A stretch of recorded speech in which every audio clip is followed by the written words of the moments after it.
Hello Guardians, and welcome to Destiny Reset episode 154. This podcast is about anything and everything related to the Destiny franchise. If you love playing Destiny 2 as much as we do, you're in the right place.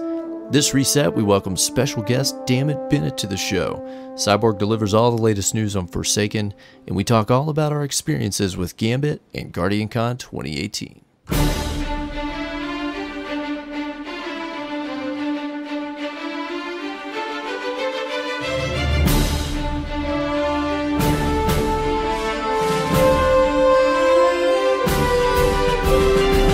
Hello Guardians and welcome, it's CyborgSasquatch, and here with me is no one. That's right, it's just me this week, but don't worry, you're not going to have to listen to me for 2 hours. I've got a special guest on for an interview a little bit later in the episode, but in case you're wondering, hey, where's the intrepid Arrow Knight? He's out on vacation this week, enjoying some much needed time off with his family. And I just returned from a wonderful trip to GuardianCon and didn't line up a full-time guest. So this week you get just me for some parts of the show. So I'm going to do my very best to do my job and my duty of providing all the things that you're used to hearing. But keep it concise because there's no one else to respond to what I say. So that all being said, let's do some quick announcements. As I mentioned, Arrow Knight's out this week. He will be out next week as well. I will have a co-host, I promise, and he will return the following week. And boy, we have got some great guests lined up for you into the Forsaken drop and after. I can't wait to announce some of these folks when we get them scheduled for you guys. We're going to have some great shows ahead. So, now for the news, which there's plenty of, and I consider it my personal duty to deliver the news about Destiny 2 every week. So let's dive right in. First off, this week at Bungie, Deej wrote us a special twab because Cosmo and Dimji were away at GuardianCon. So this week, Lord Saladin is ornamenting the Guardians again. Of course, we had the return of Iron Banner. For not the last time in Season 3, there will be another Iron Banner to look forward to. Update 1.2.3 lands when you're hearing this by now. I'm recording late Monday night. So by the time we have a reset, 1.2.3 will finally have landed. Quick Play will have evolved to become 6v6, as well as Rumble in the playlist. Next up, they talk about the return of bounties, which I did not expect this soon. Senior design lead Tyson Green shed some light on what their plans with bounties are. They mentioned they removed bounties for Destiny 2 to reduce the number of chores that players felt compelled to complete every day, but in retrospect, realized that was a bit of an overcorrection. Bounties returning are a return to most of the properties of bounties in the Taken King. They'll be obtained from a variety of vendors, generally award XP and faction reputation, though some will offer even better rewards and can be redeemed in the field to immediately claim your rewards. They also mentioned Forsaken, you may also see some bounties drop in the wild. I wonder what we could find. Maybe some exotic bounties, a la Destiny 1. There's 2 new mechanics. Bounties will expire if left uncompleted, and acquiring them will cost a small amount of glimmer. They mentioned that they want to avoid the grab every bounty you see until your inventory is packed and sort them out later experience, without constraining players to the tiny inventory they found in previous iterations of the game. So no mention of where these will fit, you know, as far as in the UI and how all that will work, but I'm sure we will see with the patch what that will look like. Finally, in Forsaken, more vendors will have more bounties on offer, and some will provide legendary or better rewards for completing them. All right, next up, they mentioned, of course, that Bungie was at GuardianCon. We'll talk about that a little bit later in the episode. And then they detail some of the continuing coverage from Game Informer. I'm going to talk about some of that as well after we get through the TWAB here. Finally, they are talking a little bit about update 1.2.3 that I think everybody's looking forward to. They mentioned some of the miscellaneous quality of life stuff that we're going to see in a preview, including PC Clan chat that's going to add a new in-game text chat channel that allows Destiny 2 clan members to communicate. That's pretty cool.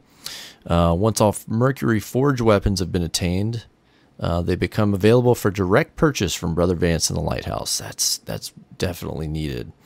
They removed Momentum from Heroic Adventures. The Pursuits inventory bucket has been moved to the top of the inventory categories. Commas have been added to large numbers as separators on the IGCR and PGCR reports, which is basically that screen that comes up when you complete an activity or die in a raid. And those commas are definitely helpful when you're trying to figure out how much damage you did. They've got some exotic armor fixes, and then they detail some changes to heroic strike modifiers. So test engineer Drew Martineau gave some details on this. To sum it up, for Blackout, Blackout is going to still increase enemy melee damage significantly, but it's no longer a guarantee of players being defeated by a single melee from many enemies. They do mention to ensure that, however, that you are at the recommended power for Heroic Strike playlists, since your enemies will be more powerful and pack a harder punch. Next up, for Grounded, there are many times players are considered airborne when they're not actually jumping. To account for that, they're reducing the damage threshold so players aren't punished for things outside of their control, like falling to your death from a height of 2 meters because you landed on a rock or other small object. And then finally, for Glass, they have, which typically reduces your shields and health while increasing recovery. They slightly reduce the impact of this modifier to better enable players to see the effects of their overall power progression over time. Of course, we'll get the full patch notes when they become available, 9 a.m. Pacific time on Tuesday, July 17th. Next up, they talk about the Prismatic Matrix, which was a new feature for Season 3 in the Eververse. They are essentially putting this thing back in the freezer as of this reset. So they mentioned the original intent was for Prismatic Matrix to be a special event, and they had a limited number of weeks scheduled designed to keep repetition to a minimum.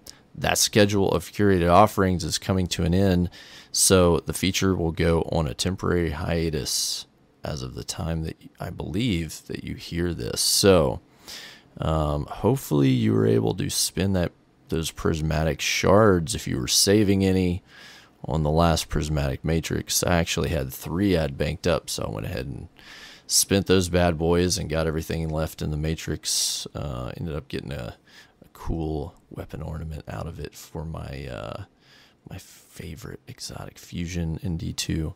So they do promise this will return in Forsaken, and there will be more info on this topic soon before launch in September. They'll have an update with a full preview for how Eververse will be evolving to better serve you. So we'll find out, I guess, eventually what their plans for an improved Eververse will be. Next up in Destiny player support, they talk about Moments of Triumph. They want to emphasize that if you delete characters that could cause triumphs and event rewards to be lost, this was always a issue in Destiny 1. So if you were planning on creating new characters or deleting characters, just know that that could impact your Moments of Triumph, may require you to repeat some things, so you may want to hold off. You'll not be able to redeem completed triumphs for points or rewards until Solstice of Heroes goes live in Destiny 2 on July 31st. They mentioned the starting lines for World First. I think we talked about that last week. Leviathan Eater of Worlds Prestige will kick off 11 a.m. Pacific time on July 17th, and Leviathan Spire of Stars Prestige, Spire of Stars, will kick off 10 a.m. Pacific on July 18th. Finally, over in the movies of the week, they actually had some guest judges, some of my favorite Destiny community artists Ian Pesty, Cob1Art, and Boompus_3 pick some cool videos. So go check these out. We've got like a montage, a musical number, and then finally a really hilarious, cool play with a tractor cannon quad kill. So go check those out. Finally, Deej mentions the rightful community managers will be back in the saddle next TWAB with patch notes, deployment status updates, and all the hard work that gets done by the real heroes. So thank you, Deej, for a return to form and a great TWAB. Very informative as always and dense. So next up, we'll talk about some of the other stuff in the news and coverage of Destiny Forsaken this week. Of course, Game Informer continues their month-long coverage in July of Forsaken. So we had a few different things drop this week. I'm just going to cover them briefly. First off, they provided an in-depth look at the new supers and abilities that we will see in Destiny Forsaken. Now, I guess to save you guys who may want to explore this stuff when it releases and out in the wild, because it is very, very detailed. I'm not going to go through, each of the new subclasses, attunements, and how they work, and etc. And that would also take a little while. So for sake of spoilers, I'm going to leave that out. They did mention one more detail about how you will obtain these. When Forsaken starts, you'll get to choose the first subclass attunement you want to earn or play. So for whatever class you're playing, you'll actually get to pick one to start out with.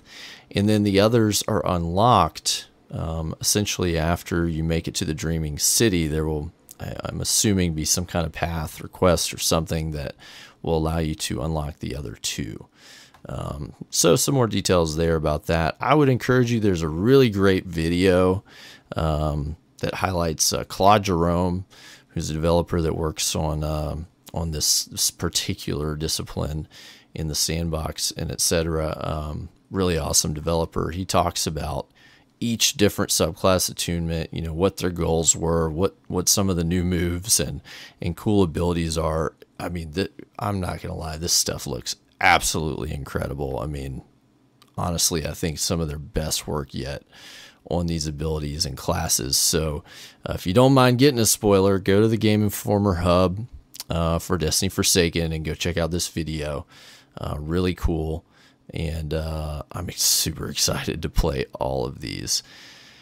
Next up, we have a article on the Forsaken Outlaws, which is I guess a character, like an enemy type that's gonna make some changes to some of the world activities we see. So basically, the Outlaws are characters that escaped from the Prison of Elders, even after the campaign ends, and will find their way into every destination in D2.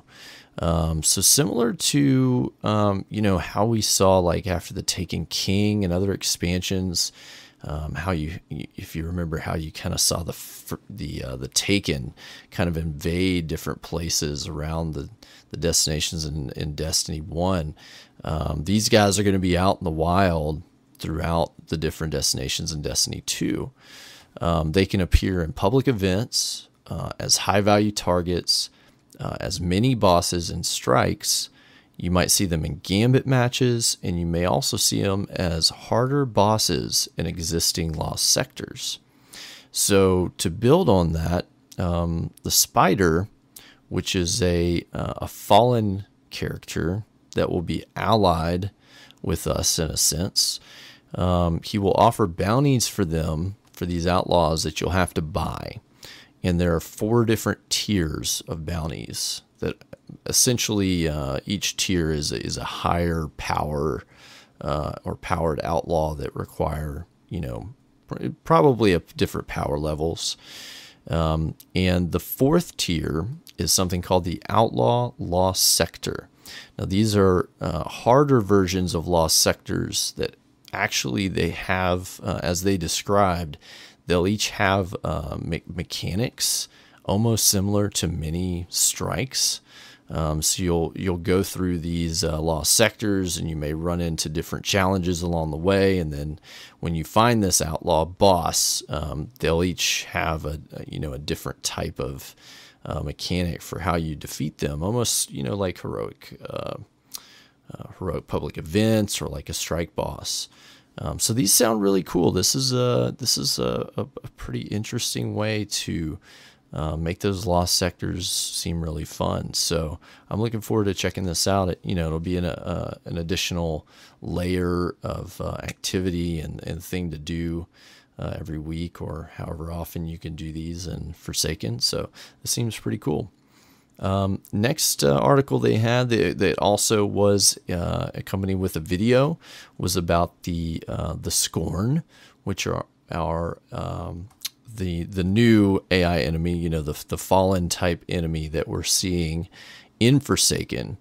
And they give some details on, what the Scorn are, each different class of enemy that we're going to come across. Again, I guess kind of to hold some stuff back for players that want to explore these, this class later when the game actually releases. I'm not going to detail all this stuff, but if you want to check it out, I would encourage you to go watch this video. I would emphasize again for players, this totally seems like a entirely new class of enemies. Their AI and the way that they react and the different class types of enemies are all new or variations of stuff that we've seen, and they have different strategies for how they'll be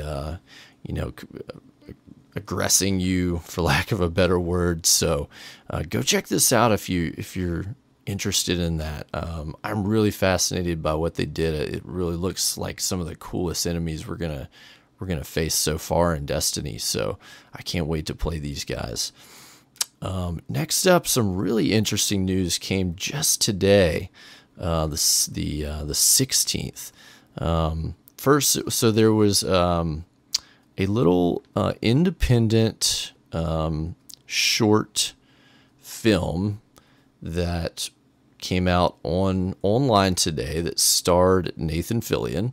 You may know who Nathan Fillion is. He's, of course, the voice actor for Cade 6, and as a TV and movie actor, voice actor, where they did a short 15-minute Nathan Drake film, which is really cool. Go check it out. If you're into the Uncharted series, he did a fantastic job. So kind of tied into that, I suppose, Kotaku with Jason Schreier did a special short episode of Kotaku Split Screen and did a quick interview with Nathan Fillion. And Jason, of course, Destiny fan as he is, brought up his voice work in Destiny 2, and Mr. Fillion actually confirmed, he did himself confirm, that he is not voicing Cade 6 in the Forsaken expansion. He actually details that he just was not available. It was not any fault of Activision or Bungie or anybody else. His schedule was just too busy, and he was not able to do the work. So what we actually have heard, if you saw or played anything at E3 and will hear in the Forsaken expansion, is Nolan North is doing the voice work for Cade 6, believe it or not. So now he's our Ghost and he's Cade in the Forsaken expansion. Personally, no hard feelings towards Nolan North at all. He's a very talented guy, but I'm super disappointed that Nathan Fillion is not going to be voicing this character for the demise of Cade 6. I mean, that's, I guess as a fan, that's like a really big deal to me, but what can you do? I mean, he was pretty upfront about it and transparent, like that he was disappointed, but he just couldn't make it work. And I guess, what can you do? But man, it just makes me wonder, like, is there really nothing that could have been done about this? So who knows? But so that's, you know, a big piece of news if you're you know, a deep fan of the Destiny universe and things there. I was pretty surprised about this, but hey, props to Blesius. He played this at E3, and in a video he did, you know, detailing what he played at E3 in the first campaign mission. He called it out, man. He totally said, like, I am almost 100% sure that what I heard was not Nathan Fillion, and he was right, man.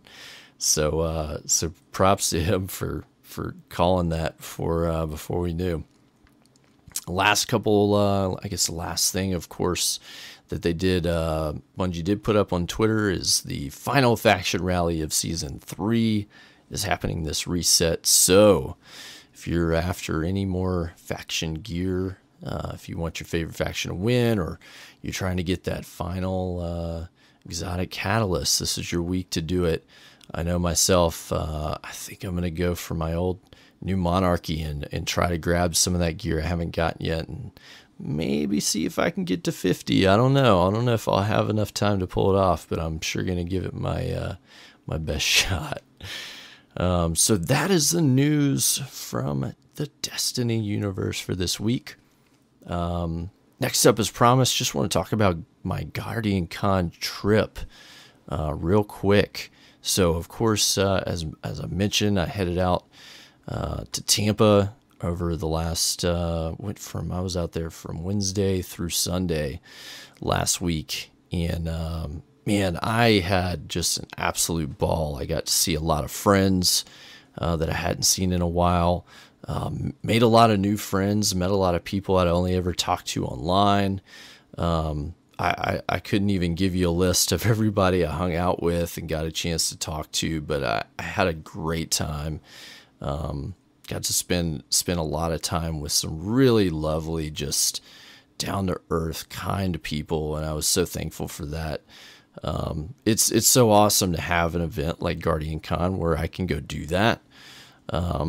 Where people can kind of rally and say, yeah, like, let's all go out there and see each other. And man, it's just so special that event exists that can bring this community together. To the charity aspect of GuardianCon, they finished at the end of the event raising over $2.7 million for St. Jude, which is absolutely incredible. That is enough to run the St. Jude Hospital for an entire day. And that was their goal. And I'm so proud that, you know, the entire organization was able to achieve that. Of course, you know, everyone who put time and attention and promotion towards that event is part of that. So thanks all around to everyone that was able to help achieve that. But I'm so proud of, you know, the team that organized that, of what they've done. Couldn't be prouder to call them my friends and to call them leaders in our community. Gotta give a shout out to Bungie, who of course was out there, and I got to spend a little time, you know, some quick words with some of the developers, and they were just super excited for everybody to play Gambit. Really gracious and tried to talk to everybody that they could, and you know, I heard some feedback of how happy they were that everyone enjoyed Gambit that was there, and some of the reactions that they got. You know, they put on a tournament, like, you know, on stage, just kind of a exhibition tournament, but with some content creators and some Bungie developers. And that was really fun to watch. The crowd really got into it and enjoyed it. So I'm going to talk about some of my take on playing Gambit in our interview up, you know, coming up here. We've got DamnitBennett, really cool content creator that I'm going to talk with, who was also out there and got to play Gambit. So we'll talk about that some, and I'll talk about it more as the weeks progress. You know, there's a lot of stuff that, you know, I'll think about and remember over time, but we've got time to talk about that. Got to give a shout out to all the community members from the Derp fam that were able to make it out. I was so happy to see our community members, some that, I already knew and had spent time with and was so happy to see again, some that I met for the first time. You guys all know who you are. I was just so happy to see you guys and make new friends and spend time with people. Want to encourage, anybody out there in the Derp fam, thinking about next year. It's a ton of fun. The Derp fam is an inclusive community that take care of each other. And so, we had one community member that he came out just totally on his own without like planning with anyone, just, knowing, okay, I know there's going to be some people there and, Cyborg will be there. And, he just got in the Discord and linked up, and we all had a great time together, and I know that's out of a comfort zone for a lot of people, but I would encourage you to give it a shot next year. It's a super fun event to go to. There's plenty to do. There's great people. Everybody is really friendly and open with each other and happy to make friends. So please come out next year. I'd love to see more of you guys. Got to give a shout out to all the content creators, all the artists, all the community members, all the mods, everyone I talked with and saw while I was out there. You guys are awesome. Got to give a shout out to Rare Drop and the guys over there who own that and work there making that happen. They did a fantastic job. We're going to try to get some of them on the show coming up here soon if they are able. As always, to do some interviews and talk with them about the event this year. And got to give a congrats to OmniWaffle, who has been working at Rare Drop for a little while and was announced for 2019. He is the event director for GuardianCon. So well-deserved. He works super hard.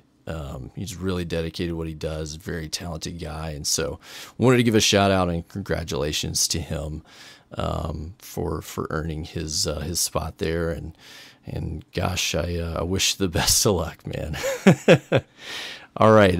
Next up, I want to give a quick word to our sponsor for this episode, Audible. For listeners of the Destiny Reset podcast, Audible is offering a free audiobook download with a free 30-day trial to give you the opportunity to check out their service. Now, sometimes we get the question, hey, what if I decide not to continue with Audible? That's okay. You get to keep that book. So there's no way to lose with this as long as you listen to your free audiobook. So if you want to do that, you can go to audibletrial.com/destinyreset to redeem that free audiobook. Of course, by doing that, you do support the show. Have to say that. And I've got a recommendation for you. I listen to all my books on audible.com, so I'm not just throwing this out just because, it benefits the show. Like, I use this service constantly, and I listen to tons of books when I'm working, when I'm driving, at night, just all the time. And I've got a cool book that you may like. It's called Replay: The History of Video Games. It's written by Tristan Donovan. And I actually found this because I was listening to another podcast called Business Wars, and they did a really interesting series on Sony versus Nintendo. And the whole series was written by this author that wrote this book. And it's got a lot more to that whole story than just Sony versus Nintendo. It covers a broad spectrum of time and different games and different things that have happened through the development of the history of video games. So if you're interested in that, go check it out. It's a really great book. It's long, so you'll get a lot of mileage out of it. It's a pretty long book just for one credit. So you'll get a lot of hours of enjoyment out of it. So again, it's audibletrial.com/destinyreset, and that does benefit the show. So we appreciate your support if you want to take advantage of that. Now, all that being said, we have an awesome interview that we did, or I did, with DamnitBennett, awesome content creator. So let's take a listen to what he has to say.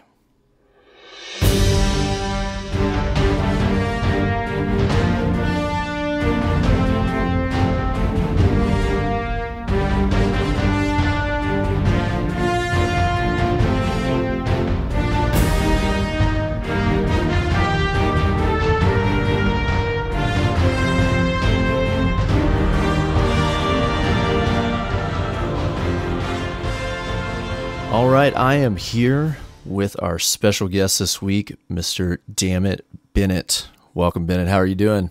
I'm good. How are you doing today? I'm doing great, man. Thanks for joining us this week. Absolutely. Thanks for having me. So, for our listeners who may not be familiar with you, can you tell us a little bit about yourself? Yeah, absolutely. So, I'm a streamer on twitch.tv.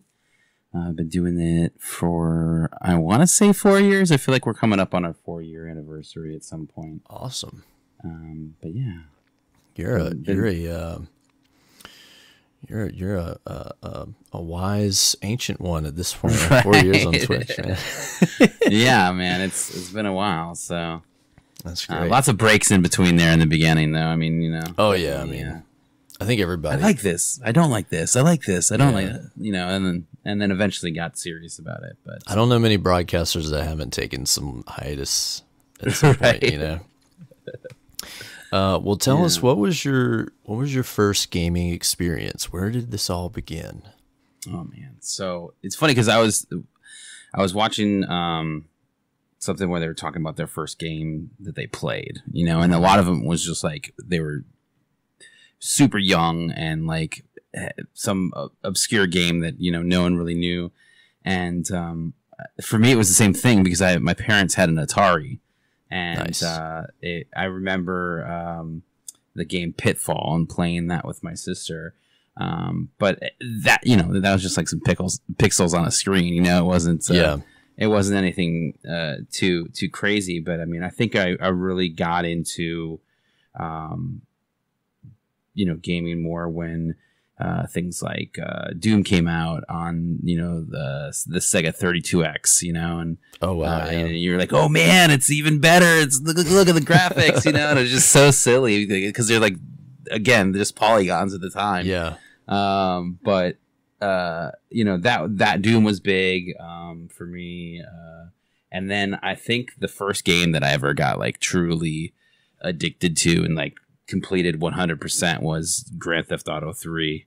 Nice. I didn't even own a PlayStation at the time. It was my friend, my buddy Dane, who let me borrow his because he wasn't even that into gaming, and he had Grand Theft Auto. He had rented it from like Blockbuster or something, and he was just like, "Dude, you seem to like this game. Here, just take it and go play with it." And I was like, "That is insane." And I completed the whole game, did all of the things, and then at that point, I was like, okay, I think I'm a gamer. Like this is just something we're gonna do now, you know. And that was it.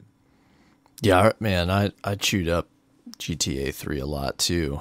I don't think I 100%ed that game, but it was kind of a different game at that time. Like, you know, you had everything full 3D, right? It wasn't just top down, and it had this kind of interesting story, you know, beyond like the sandbox, and right, you had these cool missions. I just thought it was so fascinating. They'd have been kind of like, I don't want to say like invented the genre, but I mean, it was kind of a first of its kind, you know. Yeah, it was a trailblazer. Types of games, you know. Yeah, I think one of the games that like tilted what I thought about gaming on its head, so to speak, was, for me, it was the original Metal Gear Solid. Mm-hmm. Yep.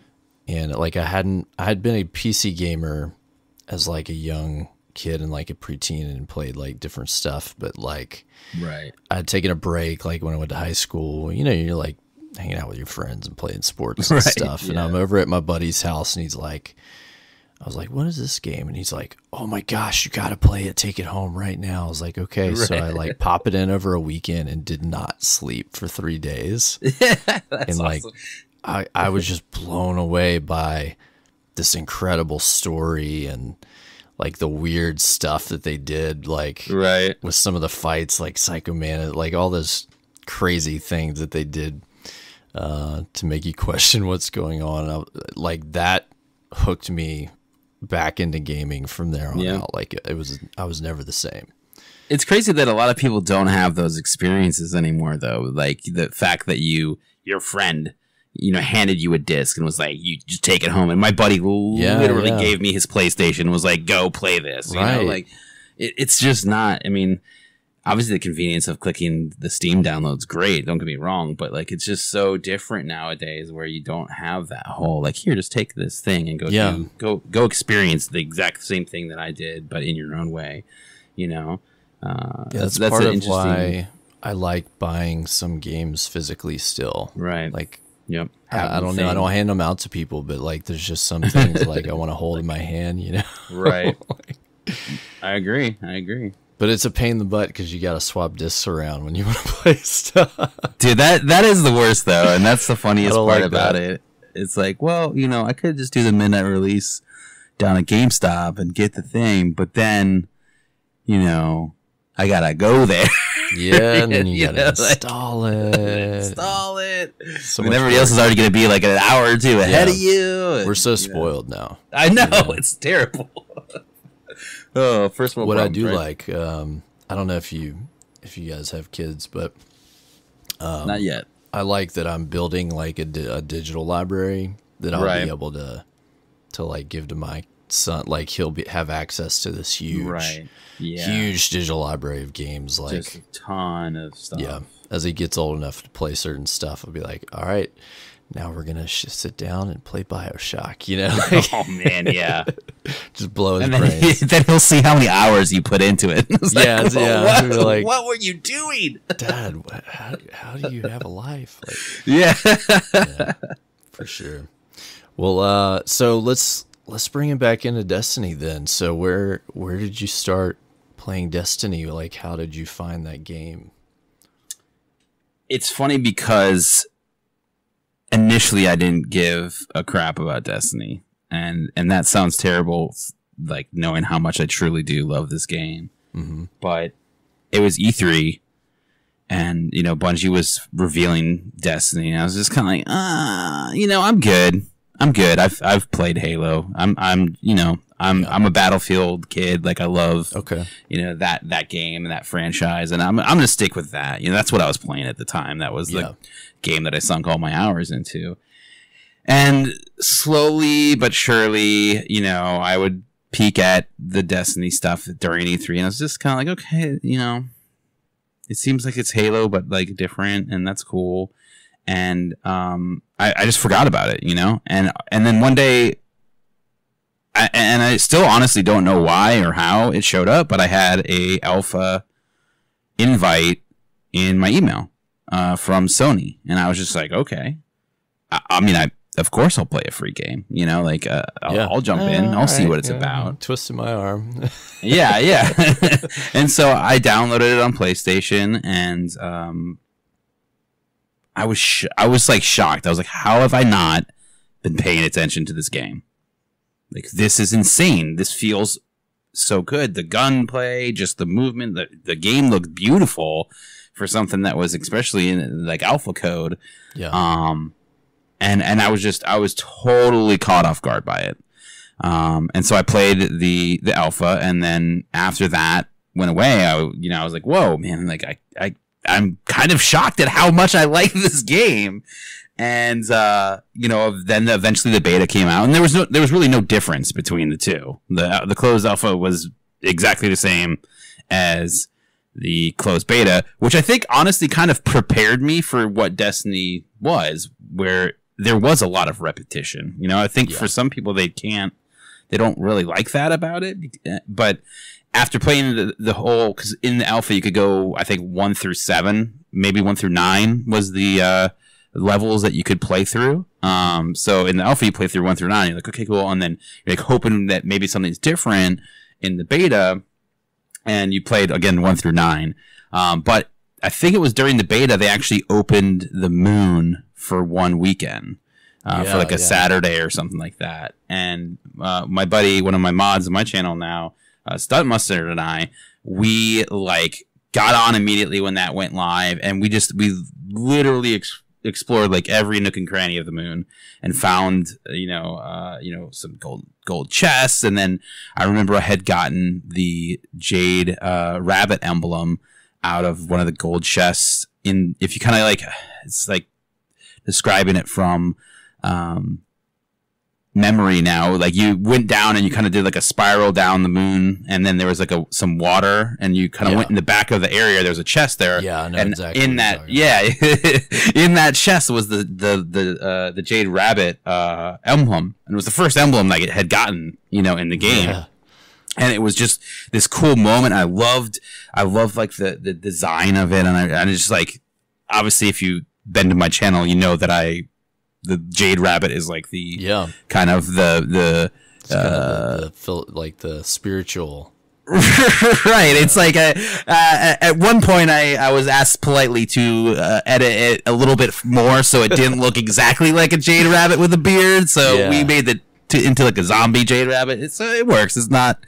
We're not pissing anybody off at Bungie anymore. So that's good. But it was the coolest thing ever, and that's really when I started to get way more into the game. Was really initially before I didn't even care about it, to then ultimately being like obsessed with the game.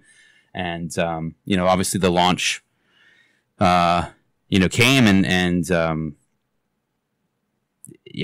everybody was in, and I think there was other people that may have not, because there's a lot of stuff that went down during launch, but I just kind of went through it and dealt with the ups and the downs of not getting drops, or the Cryptarch taking your legendaries and turning it into blues, and, like all those year one pains. But it was worth it, because just the memories that you had from playing that game was really intense and good and fun, and the people that you shared it with were, part of the best reason. The first year Destiny was a magical time.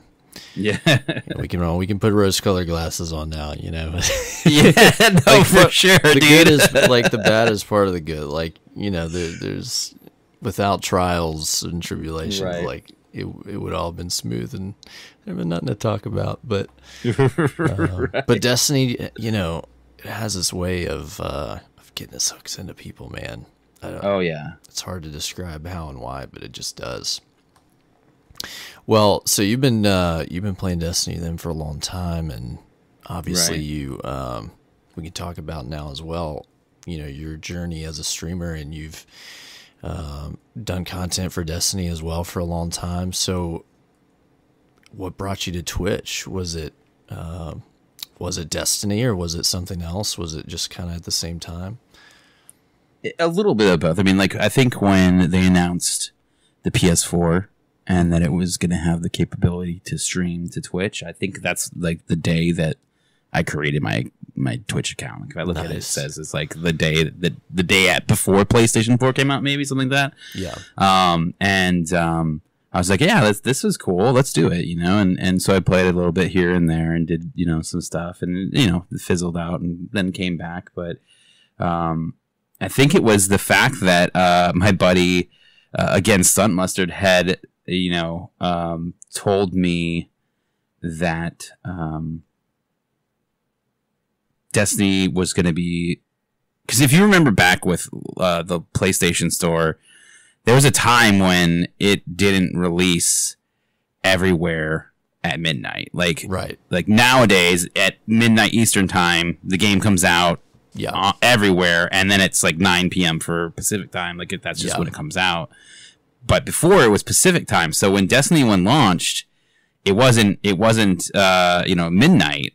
It was like 3 a.m. or 2 a.m. or whatever, and so I had pre-ordered it on the PlayStation Store after my buddy had told me that no, it's a midnight release, you're good. And I was like, okay, well then I'm not going to go to GameStop. And then like as I'm hitting X to confirm to buy, I see that it says Pacific time, and I'm like, oh man, and I still hit X and I bought it, you know, and so I emailed them immediately. I tried to cancel it and they're like, oh yeah, not a problem, and they canceled it. And then I went and I just kept my normal GameStop thing, got the game, came over, and then I started streaming it at launch. Oh, nice. So my friend could watch. And that was like one of the first ones. And you know, it's funny because later PlayStation denied my cancellation, and now I own Destiny twice for the first time. But yeah, so I mean, that was kind of really, I think, you know, all those things brought me to Twitch. And then obviously when, you know, Bungie starts, you know, bringing people out from Twitch and, you know, watching, you know, the reveal streams and stuff like that. I mean, that was a really cool time. And that's when I think I got a lot more serious about, you know, content creation and streaming. Yeah, it seems like a lot of people point to the time around before the House of Wolves, you know, when they did their stuff leading up to that. I honestly knew about Justin.tv and I knew about Twitch, but I'd never spent any time there, and I didn't know like what the audience was, and like I didn't even like put two and two together that, you know, okay, well, yeah, people are streaming Destiny, like you could go watch that.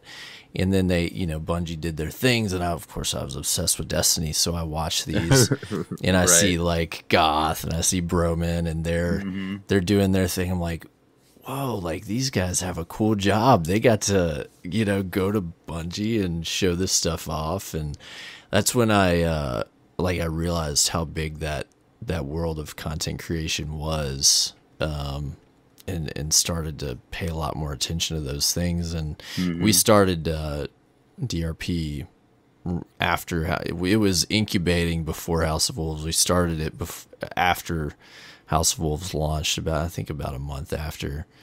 And a lot of people point to that time as when they started, or when they started getting serious about content creation. Like there's a whole generation of us. And I always find it's fascinating how many people that is. Yeah, and it's a lot too. Yeah, and I think even before, like, it was there was a, and I think it was like right after, maybe it was House of Wolves that when it came out, or if it was right after The Dark Below. But there was like a community video of year one or something like that. And after I saw that, I was like, man, I want to be in that, you know. Yeah, it probably was. I think it was Bungie Day that year that they did that, and that was a really cool video. I remember that. And so you're an affiliated streamer on Twitch and working towards a partnership, right? Correct. Honestly, surprised that you're not partnered. It's been a while. You know, we've been working towards it, and we're actually really close, which is exciting. That is exciting. The whole. What do they call them? Achievements and things now.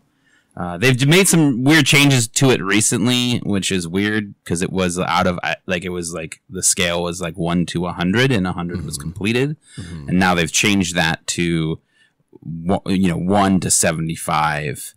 You know, as far as the concurrent viewership, which I'm sure a lot of people were like, oh, I'm doing good, and then it was like the next day it was like boom, went real far down. Like, whoa, what happened? It's still the same number, it's just not on a 100% scale anymore. But yeah, and I feel like especially over the past 2 years, it seems like they've continued to like raise the bar on partnership. Like I just remember, you know, not like throwing shade on anybody, but like I just remember people getting partnered that. If you put them, like if you compared them to other streamers today that aren't, you'd be like, wait, what? Like your partner, but this person isn't. So and I think I think there's a lot of other things that go on too. You know, sometimes it's, you know, before Twitch, I was a musician and I played music for pretty much my whole life, and it's interesting to see kind of some of the parallels between those worlds. You know, you could have somebody that's working their whole life and lives and breathes music and is fantastic, and then Joe Schmo over there, you know, just happens to be in the right place at the right time. You know, and plays on the side of the street, and you know, some A&R dude hears it and is like, "You are the next big thing," and then bam, there they are. You know, and so it's streaming definitely has that too. You know, you can be in the right place at the right time, and or you can be just, you know, happen to network with the right people, and you know, or generally just are awesome. I don't, you know, but you could just be awesome and have great content, and you know, it just took people longer to find you. So you know, absolutely. No, I mean every broadcaster I talk to, they're just like, man, there's just so much luck involved.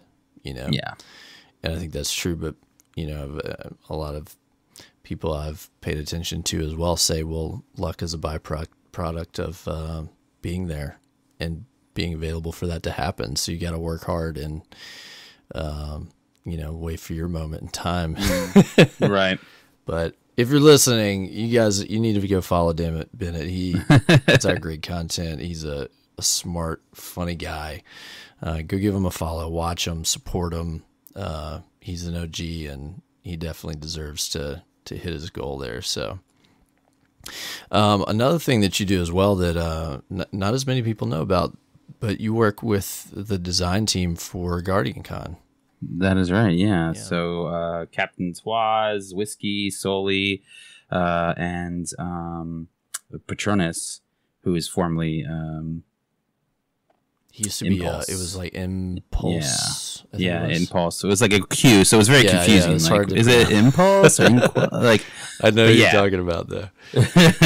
So that's the GuardianCon design team. And we've all kind of contributed and collaborated together on a lot of things. You know, Captain Twaz obviously is a god and does some amazing work, but we've been lucky enough to, you know, be able to work together, all of us, and for the last couple of years now, have been doing it. I was actually totally caught off guard this year.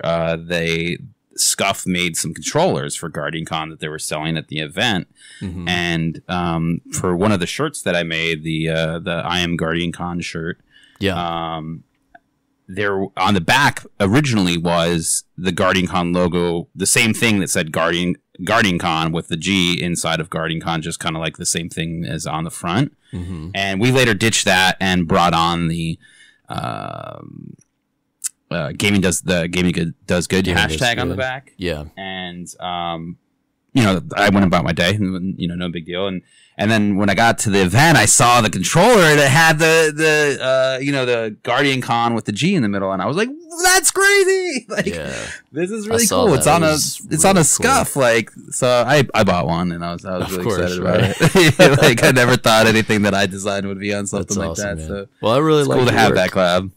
Thank you. Yeah, and then we do outside of that, we do we had attempted to do kind of like a blog style. Like every week, we were going to put up some piece of streaming resource for streamers, and I've been doing a lot of After Effects work recently. You know, for all of my, like, I do all of my stuff, but I also you know, wanted to give some stuff back. So my website, which is DamnitBennett.com, you can go to that, and it's on the site. You can just download a bunch of free, you know, animated, you know, screens and things like that, like, you know, AFK screens or thanks for watching. And I tried to make them like platform specific, because initially I'd made and this is what kind of started the chaos and why I haven't been as good as doing it like every week as I had wanted. Was it just took a lot to do all of them. I created a stinger transition for Twitch that was really cool with the Twitch logo, and it you know, it did some stuff, and everybody really liked it. But they were like, "Hey man, why didn't you make one for Mixer?" And I was like, okay, well, I'll make one for Mixer. And so then I made one for Mixer, and then I was like, hey man, why didn't you make one for YouTube? And I was like, okay, I'll make one for YouTube. And then, you know, I even got like one for a Facebook request. I was like, oh, I'll make one for Facebook. And then that kind of continued. So I had to make, like, instead of just making one piece I was making like 5 pieces, and that took much more time. And then, you know, obviously life happens, and, you know, other things are going on, and you know, so all of a sudden the time that I had available to do those things started to get smaller. So I'm going to, and I'm going to say here that I'm going to start getting better at making sure that there's some of that new content coming out to that site, so people can use it and enjoy it. And I've been on your site. I've seen a lot of these resources. They're really sharp. It's really good looking stuff. Thank you. Yeah. So if you are a content creator, you're listening, go check this stuff out. I mean, this is stuff that's like high quality that people would charge pretty good money to do if you ask them to make something custom. So go check it out. And that's a really cool service. I like when people are willing to serve people first, right, and build their value that way, you know, and that just shows, like, you know, their business sense and like how they approach what they do. So I really appreciate what you're doing there. Yeah, man, definitely. It's exciting to do that. Yeah. Well, let's talk about where we just were, man. Like, yes, I just got back yesterday, you know, got in last night. When did you live not far from Tampa? Right. So I live in Orlando. So it's only like, my house is probably only maybe an hour and 45 minutes away from there, maybe 2 hours, depending on traffic. So you just had a quick drive. Yeah, luckily it was a quick drive for me. That was, getting home took a lot less time than getting there, but I feel like that's kind of how it always goes. So I have not seen signs of the post-con sickness yet. How about you? You feeling all right?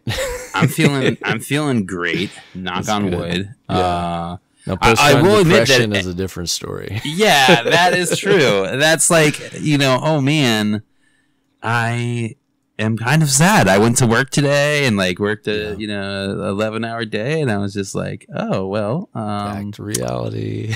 Yeah, I kind of miss, like, I'm looking at Twitter and people are hanging at Disney, and I'm like, I'm so close to you. I should just go there, you know. But yeah, back to reality. Absolutely. So we were both at GuardianCon. I can say I had a fantastic time. And I'll ask what you think about this. The biggest thing that I talked to a lot of people about, and I felt the same way, was this year compared to previous years was a lot more fun and relaxed because I didn't go to work. You know, I just went there to see my friends and have fun. Yep. And I agree. I think the previous couple, like the first year, there was a lot of expectation and things wrapped up, like everybody seeing each other for the first time, everybody having like a goal for what they wanted to do. Second year, that on an even bigger scale, you know. I think this year, so many people know each other, you know, a lot better now. Like they knew who to expect, like your friends. Right. I still met a lot of people I'd never met, but it was casually, like I wasn't hunting people down like I had in the past. You know? Right. So I had a lot more fun. It was a lot more relaxed, and I felt a lot more comfortable.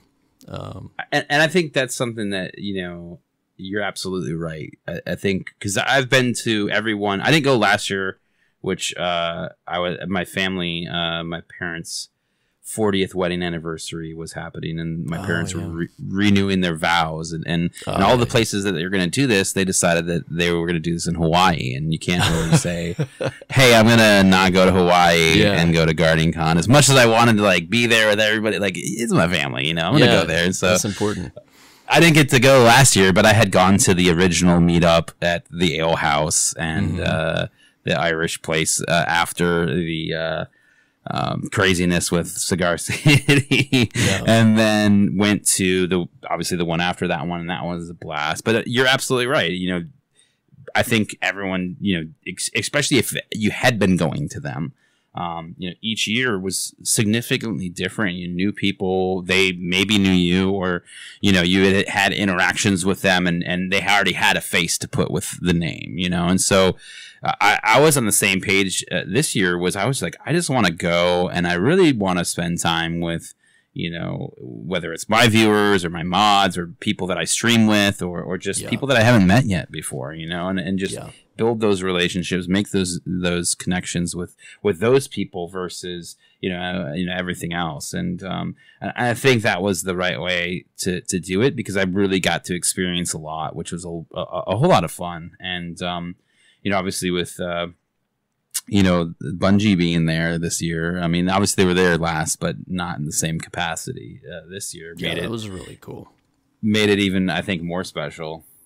Yeah, I agree. I think that meant a lot to Destiny players and creators that they were there and had a real presence and had some of their team there and people to talk to. And so obviously, we both played Gambit. We're going to get into that. Yeah.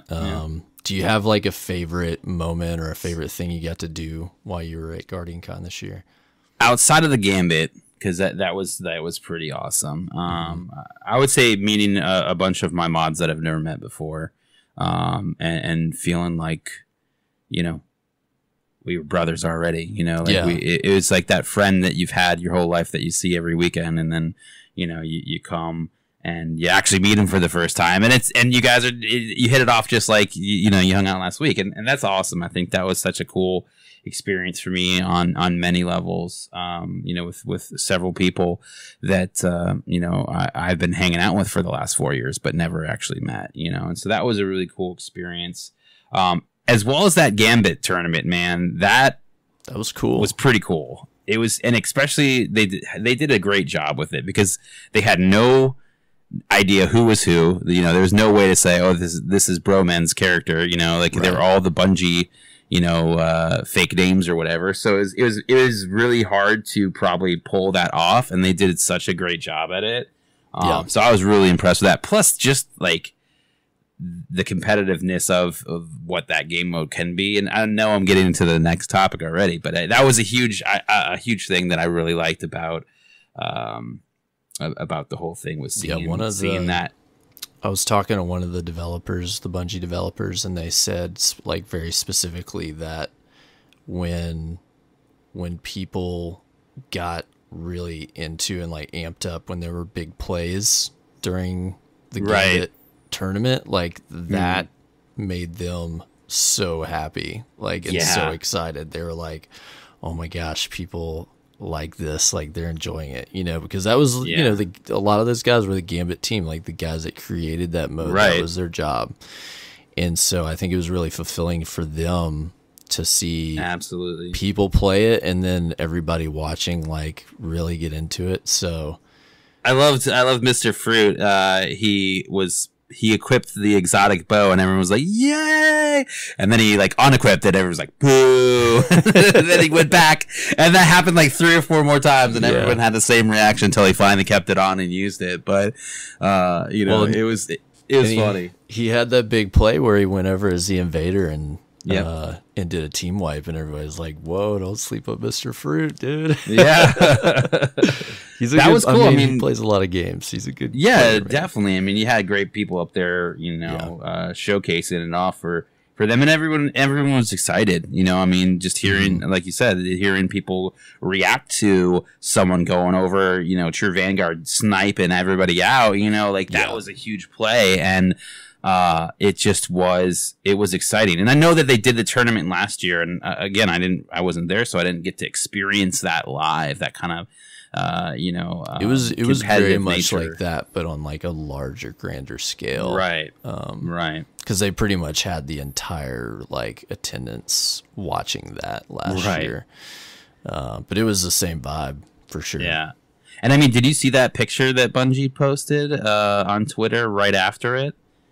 Oh, which one? There was a bunch. There was one from behind, like on the stage behind them playing, and you could see the entire con. Yeah, just standing like all. I don't know how many people. Yeah, were there, I was like standing way in the back behind the chairs because I didn't get there in time to get a seat. Like there were people waiting for a long time beforehand for that to start. So yeah, you're right. I mean, it was definitely packed out. People watching. So that was pretty cool. I enjoyed that too, man. Is there anything that you'd like to see next year, like anything come back or an improvement or something different that you'd like to see happen?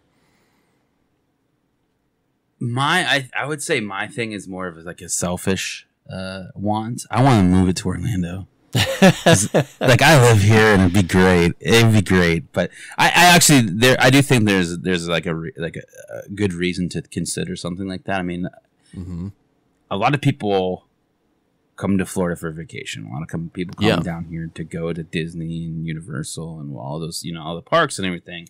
And I know a lot of people that go to GuardianCon do both. And I feel like that expense can be tough because not only you're getting the hotel in Tampa, but now you're also getting one in Orlando for the day or two that you're going to Disney or whatever. And so, I mean, like if you were someone that was trying to convince your wife or your whoever, to come down, for this vacation, that you're going to go dork out at a gaming convention, at least they have Disney there. You have all the parks. You have all the attractions here. Well, I feel like we had one of our community members come in and he brought his wife and they stayed at a spot in Orlando and he just drove in, and did the thing and his wife hung out there and it was like, oh, man, that's smart, and so the past few years, like everybody I've bumped into that knows me, like, when are you gonna bring your wife, right, with your kids? And I'm like, well, yeah, if they moved it to Orlando, like that's an easy sell for me, like make it a vacation, cap it off or start it off with some theme parks and stay somewhere nice and I mean, make it a destination thing. Right, definitely, and don't get me wrong. I'm like a huge Tampa Bay Lightning fan. Like Tampa's I grew up in Sarasota, so it's just like it's my old stomping ground. But I mean, when you start to think about the grand picture, I think that would be a cool move. Whether it will happen, probably not. But outside of that, I think that they did a great job this year. I was really impressed with Kevin and obviously Professor Broman and Goth. They did fantastic job. All of the staff, the volunteers, Alex. I mean, like they did a fantastic job. They made it happen, and it's really impressive to see those guys, take it to the next level like they have been, the last couple of years. Well, and beyond all that, like the money that they raised this year was just, just knocked me down, man. It was, that was a big deal. And I wasn't a naysayer.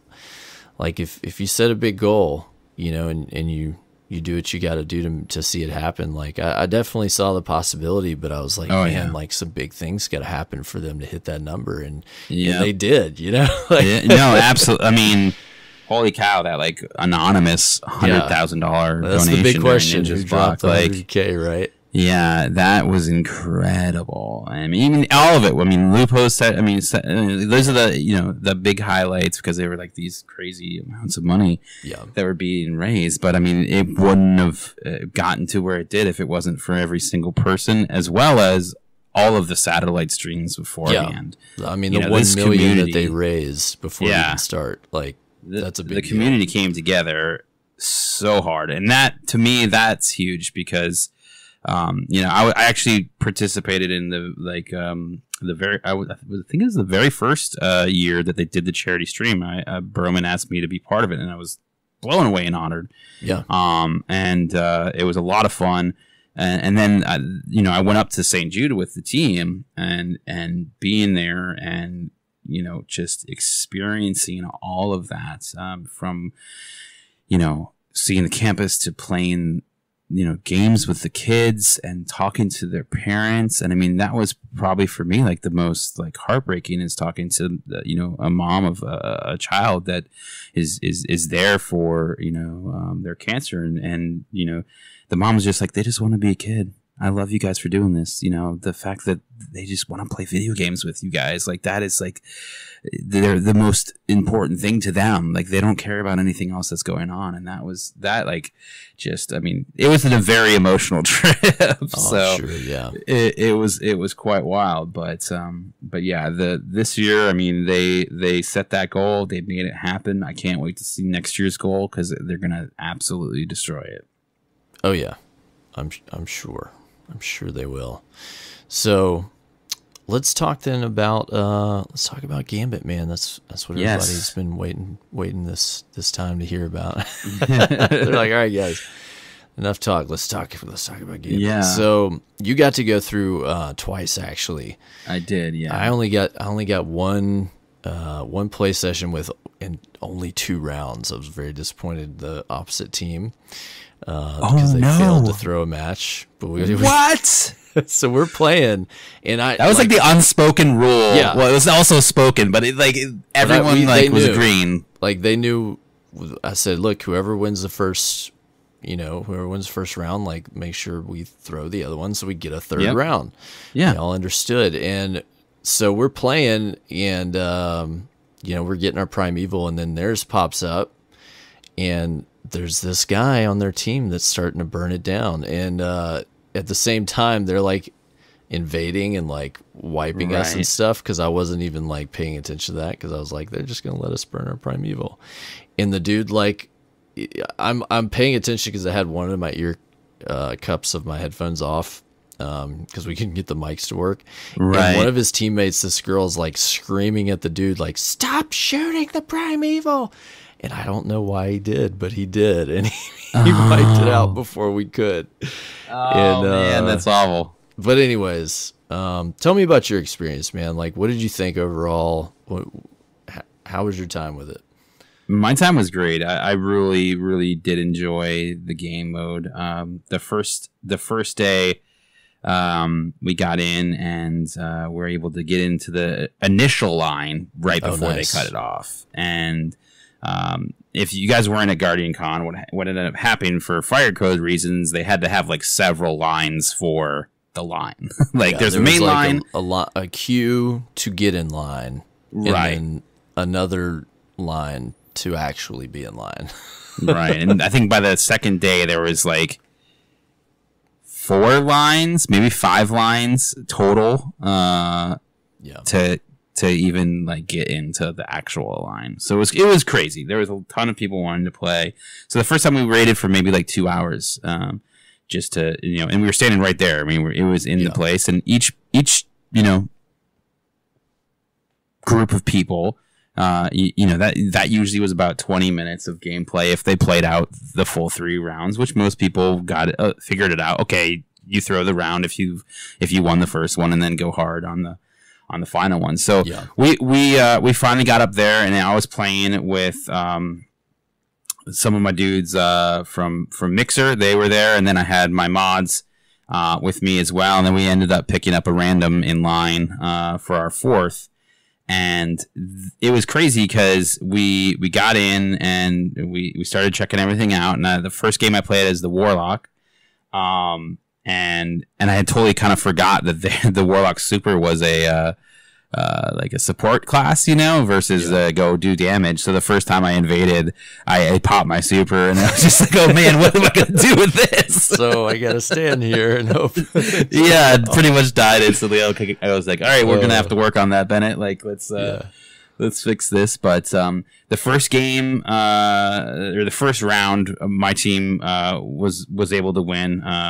We did pretty well. It was a lot of fun. I was really excited. And then, so we obviously the second round we didn't really do much. We still kind of messed around, and we did invade them here and there, but we knew we weren't even trying to summon the primeval.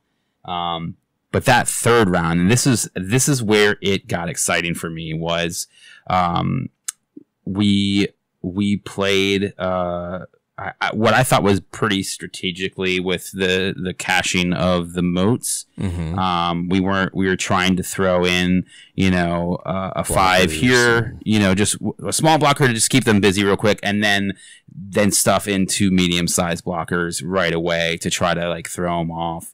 And so we continued to do that, and they were sending it right back to us. It was a pretty solid match. It was Hidden and his crew from Mixer that we were playing against. So it's like I knew these people. We played Destiny together, and like we're having a good time. But it's intense. I wanna make sure that we win, And so we're going through, and we get our primeval up. They've got their primeval out, and they are getting theirs melted. And I don't know how they were doing it so fast.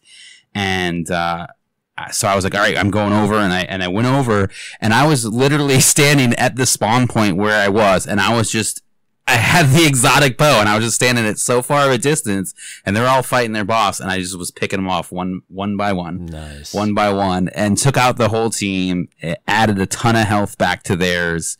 You know, I got pulled out, and then we burned ours down right before they could come back with anything, and lucked out. And it was such a crazy moment because after being in line for like 2 hours, you're watching all these other people play the game, right? Yeah. And you're watching their reaction, and most of them are like, all right, cool, yeah, that was awesome. They give their buddy a fist bump or whatever. But we were like yelling, like we were, yes, like we were making the noise and looking at the Bungie dudes. They were loving it. They were just as excited as we were. Like, it was a lot of fun. And, it was crazy because it was so close. They thought that they had won until it popped up and said that they had lost. That's how little bit of a health they had left on their dude. So it was a very tight and very close game. And it absolutely had a blast. And then the second day, we went in, and this was a much longer day because we didn't get lucky and catch the end of the first line. We were in like the fourth or fifth line, so we waited for a much longer time. This was probably about like 3.5 hours, if not longer. I think I saw you ahead of me because I was in the line too, but I didn't get in the line until they didn't let me in until about it was like 12:30, and so I think I had seen you like ahead of me at some point. And so yeah, I was behind you. I waited about 4.5 hours to get in. Yeah, and play. And I mean, it was moving a lot faster because they had all 4 stations up. Yeah, or 3. I guess all 3 stations up because the first day they only had 2 because of the tournament. All those other computers were on stage. But yeah, so we got in, and this was it was just me and one of my mods, Cork Nasty. And then so we teamed up with a random duo, husband and wife, I think. And we went against some other Guardians, and again, same plan. Okay, whoever wins the first one, throw the second round, and so we did. And the second round was really unique because I don't know what happened, but I don't know if they just didn't understand the objectives or the games or whatever, but they weren't putting their motes in.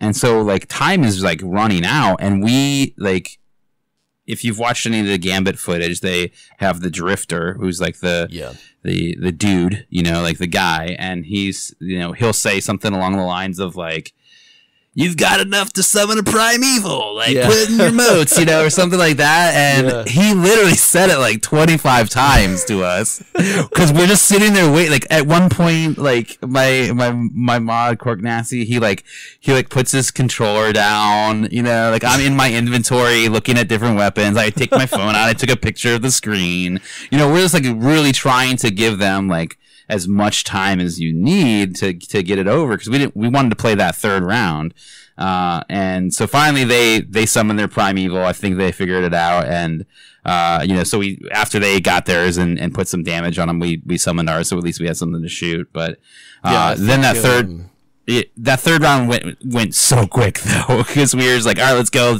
let's get it, let's burn it down, and we're chomping at the bit, right, and so things went real quick, but.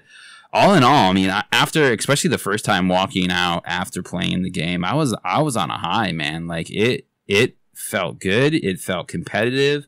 It felt like something that you would want to play with your friends, but also at the same time, like if you just match made it into the event, you could make that happen and have a good time doing, the event with just a bunch of random people. And I think that was really exciting, that you could have fun in a lot of different scenarios. I enjoyed it immensely. I thought it was a blast, and I think that my friends are gonna love it that I play with. I think it's gonna be. I think there's gonna be a lot of people playing it. I think it's gonna be really addictive. I think it's gonna be even more addictive than like conventional Crucible stuff. Yep. It just has that mix of PvE and PvP. Like it feels really rewarding, Yeah. however you're playing it. Yeah, I was telling someone today that initially I was like, okay, I don't know how competitive, that PvP element of it's going to be, and yeah, you can go over, but what is that really going to change around, and give you an opportunity to come back? And then I like actually experience going over. And if you don't know, if you kill the other team, it gives health back to the boss. Yeah, and the Drifter line, right? Death heals primeval. Yeah, yeah. Everybody's talking about. Yeah, and it was awesome to see that like firsthand. Yeah. So you can turn around a match just with that.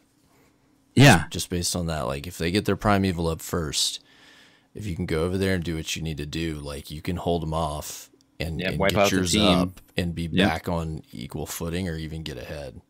Yeah.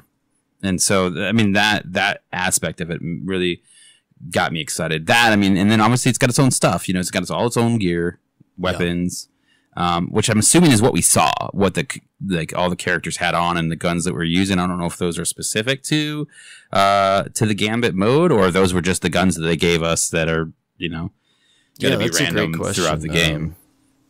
And some of those guns were really fun. That pulse. That kinetic pulse is nasty. I use that kinetic shotgun. Did you put that on? I definitely ran a shotgun in the first slot. That was a lot of fun.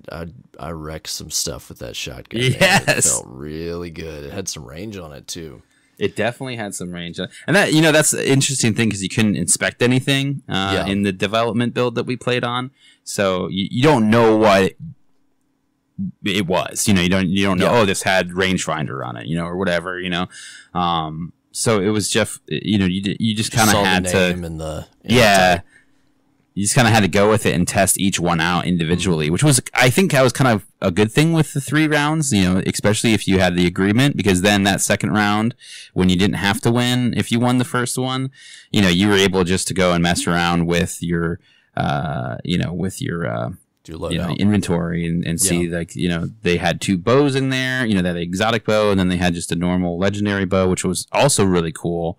The exotic bow you have to like charge, and it shoots I guess like 3 projectiles, which was really cool because it does a lot of damage, and it has like an area of effect for if you like miss, and so it still can shock them or something like that. But then the other bow, you could whip some real quick shots that were pretty accurate, and if you were good with it, I could imagine you getting some pretty sick kills using that thing.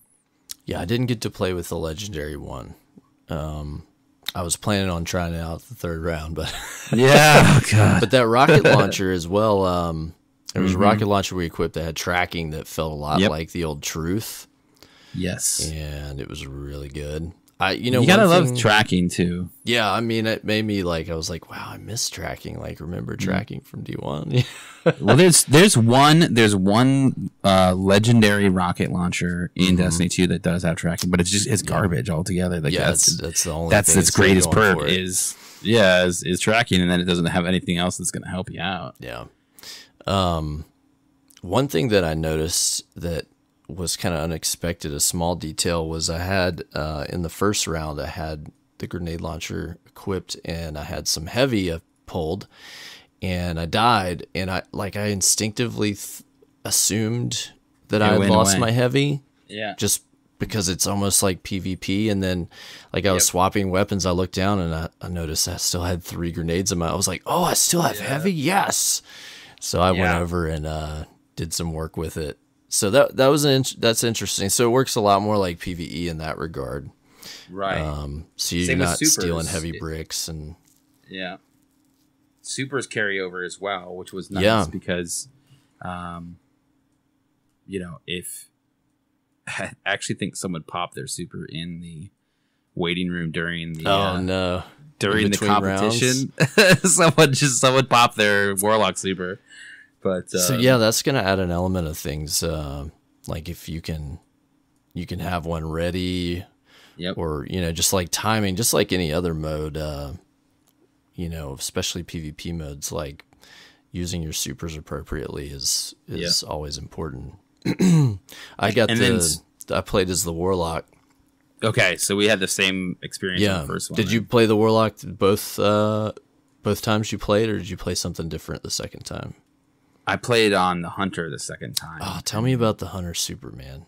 I want to know. So that was pretty cool because it's like, I forget. I don't even remember what they called it, but it's got that whole kind of Blade Dancer feel to it. Yeah. But you just, you know, you pop it and you go invis immediately, and then it's kind of like just kind of skating through, you know, and like from one enemy to the next. Yeah, this dash, and you're like, bam, got him, bam, got him, bam, got him. Like, and it was really, really quick too, like to get there. Not necessarily like the length of the super, but to, you know, from one enemy to the next, you kind of ping ponged between them. So as opposed to that old Blade Dancer crawl, right? It's a lot quicker. Yeah, a lot quicker. I felt a lot more powerful, you know, playing that, which was really cool. And you know, outside of the invasion, I don't think I used the super anywhere else. I was trying to bank it and only use it on the invasion and try to get the team wipe, you know, because that one was so powerful. I think when in our first game, they had 2 hunters and we had 2 titans. And, really? Okay. Yeah, because I think each different setup had like a different random character. So I'm sure there was one that had 2 warlocks. But we had 2 titans, they had 2 hunters, and so I really felt that they definitely had an advantage because that hunter super was super OP, in my opinion, at least during that test. During because invasions. Yeah, especially come over in an invasion and you get the whole team. I think we definitely got wiped a couple times by Hidden and his crew.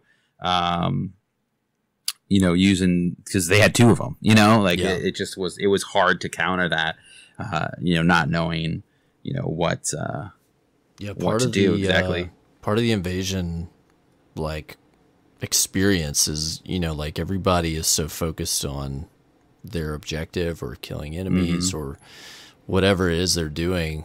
I mean, every time that I invaded, except for maybe once, nobody was looking out for me. Yeah. And you get an audible, like it tells you have an invader.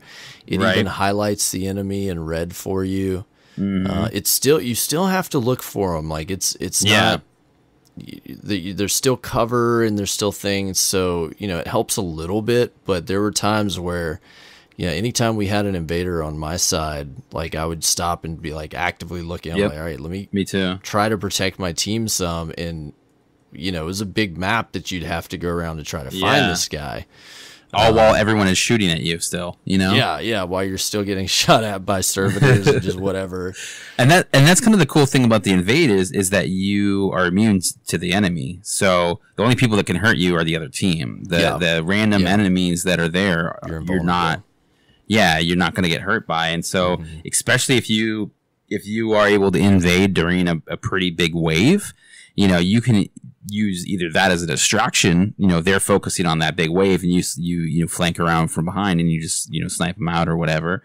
Or you just try to blend in with those enemies, you know, and you just kind of sneak in and then go to town with your super. And, it's also cool that you can see how many motes people are carrying, so you can prioritize, okay, this guy has 10 and this guy has 1 or whatever. Right. Because that's, I think, as far as I could tell, that's the only way you can lose your stuff you're carrying if you get killed by an invader. I think if you got killed by the AI, you could go back and pick up your stuff. Is that? Am I wrong I don't know about that? I thought if you died, you lost them. That's how I understood it. But somebody else that played said no, I was able to go back and pick my stuff up. So, well, I'll have to double check maybe on you're that. right. Yeah, it could always have just been left over from an enemy, you know. Right. Yeah. That another enemy died yeah. at the same time. We'll get some clarification on that, but man, so I just had a great time. Like going into it, I was like, okay, everybody thinks this is fun, but you know, how much is it is hype for something new? And right. like, there hasn't been a ton of people play it, you know, but I didn't see anybody walk away that wasn't just like, that was awesome. Yeah. Like, no, everybody seemed to be very, very excited about it. Yeah. And, you know, we asked some of the devs, you know, what's your plans? You know, what are you going to do to support this? Like, what does the future for this mode look like? And you know, they basically said, you know, look, if people take this and embrace it, like, we plan to, you know, support it and build more and do more. So that's exciting. You know, I would hate for it just to be a mode that they just roll out with the expansion and then it just sits, you know? Yeah. That'd be a bummer. But I don't think it's coming out with like 4 maps, I think, to accompany it. Yeah, 4 maps. And then there's still that other mode that breakdown, I think. Yeah, which I would assume would be a competitive. Yeah, they've said that that's going to be in a competitive playlist, and it's going to have 4 maps that go with that. Built 3 of them built for that. So that's a whole other thing that comes out. I think that they're saying that's going to be like a few weeks later after release. Which makes me wonder: is that going to be some sort of more like trials type of event? Is it just something that's in the mix now for the competitive playlist, or is it going to be its own separate thing? Where it's a good question. This is a weekly. Event, it's a weekly own event, you know, and that's the major thing, is that they haven't said anything about what's happening with trials. You know, into year 2. And it could just stay completely the same, or they could, you know, who knows? I guess it's all on the table, I expect. So we'll find out at some point. What do you think you would like to see happen as far as, you know, we know there's going to be like armor. There's an exotic tied to Gambit. There's some weapons.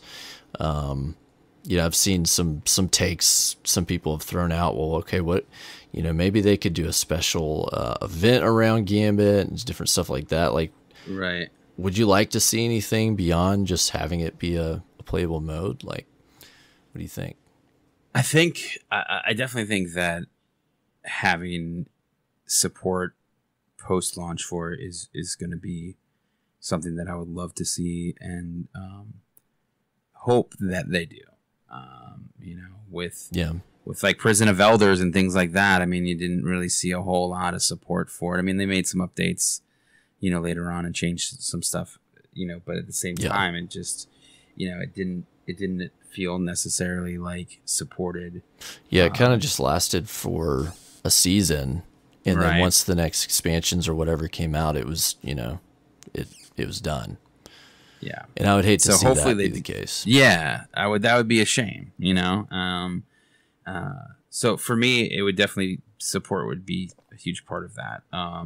Yeah, I would love to see some sort of like trials kind of take on it. You know what I mean? Where you know, with trials, you have obviously you got to go to the lighthouse or whatever, you know, and that's the goal is getting to that place, and it was challenging. And I don't know if you can do that same exact thing with Gambit, but it would be really interesting to see some sort of you know, ultimate reward for the week that was challenging to get to, you know, that you know you only had this week to do it, to get there, or you get this piece of gear or armor or something. I think that would be something that would motivate a lot of players to play it. But all in all, I think Destiny's making some great moves right now with how they're starting to address kind of the motivation for doing things. Like the fact that, you know, with the future after the event that's coming up here, it's the solstice or whatever. You know, the only way, I think. The only way to get the 400 light guns is going to be by doing the prestige raids. And prior to that, I mean, the only thing you got really out of the prestige raid was like an emblem and, you know, a feeling of accomplishment. Like, you know, outside of that, there was no real reason to go and do that each week to try to get these things that, you know, you wanted. There were that motivation for me, at least. And so to start to see them making those steps, you know, prior to launch of Forsaken makes me feel really good about what possibly could be coming down the road with, you know, the motivation for doing things in the game and having, you know, meaning. Because for me, when Destiny 2 launched, it wasn't that there wasn't enough to do. There was definitely plenty to do. It just wasn't as deep as I wanted it, you know. And you know, obviously over the last couple updates, they've you know, really thickened things up and added some meaning, and you know, it's gotten to a much better place for me personally. But yeah, so hopefully they do something like that. I don't know. I mean, maybe that's too much of ask and just enjoy whatever it is they bring. But you know, definitely wanna see some more end game type of aspects with it, and I'm sure the gear is gonna be, you know, sought after.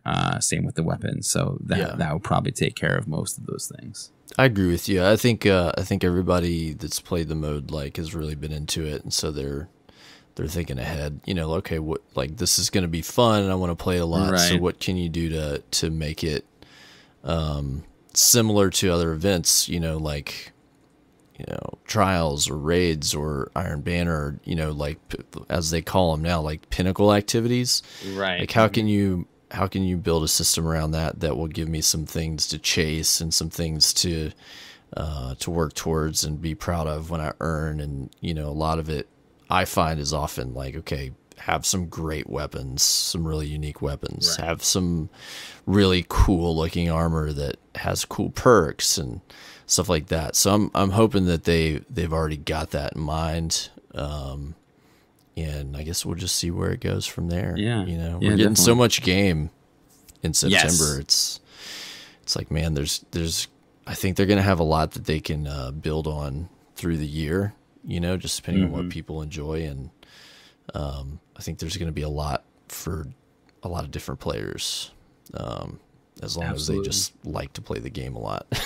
Yeah. And that's part of the beauty, I thought, of the first game, you know, is that a lot of it was intended for, you know, those dedicated players that want to put the time in, you know. Absolutely. And, you know, that continued a little bit, you know, but it's coming back. So I'm happy about that. Me too, man. Me too. Well, let's, we're almost out of time. So I want to do our quick lightning round of a few last questions. This is stuff we find that our listeners always want to know about our guests. So we're going to pour through these real quick. All right. Sounds so good. What's your favorite class? Oh God. It's weird because I've mained all of them at this point throughout the years of playing Destiny. I started initially with Warlock, and I had 3 Warlocks in year 1. And Nice. my RNG was so terrible. It was so terrible. But that was the only way for me to Remember when game. that had to be the thing? You had to run 3 to get it to move up. It was the only way that I could get any I would maybe get 1 good drop a week after doing all of the you know, weekly stuff, and that was so painful and so soul crushing, but you did it. And so you had 3, and then I probably deleted the other 2 around the time that Dark Below came out, because obviously Bubble Titan was huge in that, you know, and Crota. Same with Blade Dancer going invis to beat Crota, you know, so that, you know, I was like, oh, well, I guess I got to do these now. And then, you know, I started playing those. But right now I main a Hunter in Destiny 2. Okay. But I have been playing my Warlock a lot lately and having fun with that. So it's hard to say if I have a favorite class. I guess I'd have to go with the Warlock from the OG days. Yeah, I think so. Now I just play what's fun, man. Yeah, truly. I play Titan a lot in Destiny 2 just because I really like how some of those classes play, and I like the speed a little more. Yep. But Hunters are really fun in Destiny 2 too, so sometimes I jump on there and enjoy, you know, being a pole dancer and all that stuff. You know, it's fun. All right, so what's your favorite weapon? Tractor cannon, 100%. Oh, nice. Yeah. All day. And I feel so bad about it, but I just love it. It is so fulfilling to just destroy somebody with that thing. Shut The other down a day, golden gun or yeah, dude. Honestly, it's so funny because I put this video on Instagram and I think it's got almost like 1,000 views now, which is like mind blowing. But it was two teammates fighting over the heavy brick that was about to pop out, and I just ran over and booped them both and took their heavy, and it was just like it was so funny to me that you're fighting your teammate and neither of you are paying attention, that you're seeing me hop over the thing with the tractor cannon. That's so funny. So that gun is a favorite for me right now. Awesome, man. What is your favorite character, I guess, NPC in Destiny? Ikora. Nice. All right. I really liked her getting all up in her feelings during the story. I thought feels. Like she like it felt genuine. It felt like she actually like she's like facing her mortality, right? Right. You know, like it felt real. Especially because people don't realize like Ikora is like hundreds of years old. Yeah. So that's like a big deal when you're suddenly mortal. Yeah, and she was being real, like as real as a video game can get or whatever. But like she was being real, like she just come into the terms of that, and she bailed. That's I guess the most real thing that she did, and obviously she came back and she held open the door to the infinite forest for us. That was really kind of her. But now she's kind of humble. Yeah, which is, like it showed a bit of a character turn. Mm-hmm. So I would say. I mean, everybody loves Cade, and I do too. But I think, I guess, man, I am really in line with the Warlocks, dude. Like, I didn't even think about it. I wasn't gonna say anything, but I'm a Warlock, so I'm just letting you roll with it. How do you feel about the Cade's death thing? By the way, I don't know. It's literally my jaw hit the floor when the video came out. At E3, I was definitely shocked and really excited, which sounds kind of mean for Cade. I think I feel the same way though. It's a bold move. Personally, I hope they don't bring him back. I think that would cheapen it and kind of. I think that would break some trust as well. Like as far as a storyteller, if they take an easy route and whatever, right? Like if you're gonna kill him, let him stay dead. Yeah, do it, and that let the next chapter of the Vanguard begin. But I'm definitely sad to see him go. I did like the comic relief from Nathan Fillion, but at the same time, I think Destiny got into that place where it was too soft, and too one-liner every 5 seconds. Like it needs to be a little bit more rough around the edges and a little bit darker. And I'm bringing it on. Like let's do this. I'm excited. All right. So, what is your favorite game besides Destiny right now that you're playing? Oh man. Besides Destiny right now, I kind of have a thing where every now and then I'll play some stuff offline, not on stream. I pretty much stream Destiny almost exclusively right now. It's just where I've been spending most of my time. But I will say that the games that I frequent during that time that I'm not necessarily streaming are games like Battlefield 1 and 4, Escape from Tarkov. I really got into in definitely like my break from Destiny. Before Warmind, I played a lot of that game, and that game is super intense.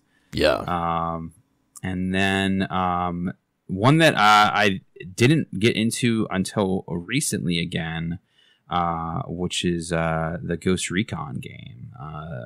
They had like a sleeper, like actual PvP mode put into that game, and it is tactical, man. Like it is really cool. Yeah. So imagine like Rainbow Six, like gameplay, like but in more of a team deathmatch elimination type of style, but you got the, you know, different classes that you can go and, you know, use the drone to scout everybody and mark all the players, and then you're just snipers sitting in the back, you know, with like an insane sniper rifle and just taking them out. And like, you got to really be talking and communicating with your teammates to make it happen. And it's a fun mode. It's not for everybody, and I think that's kind of why I never really did anything on Twitch.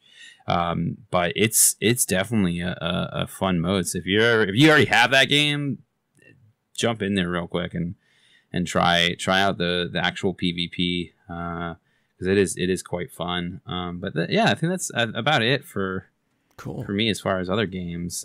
Yeah, I played a little bit of Division, obviously trying to get those shields for the next game, but not necessarily. Yeah, I think motivated.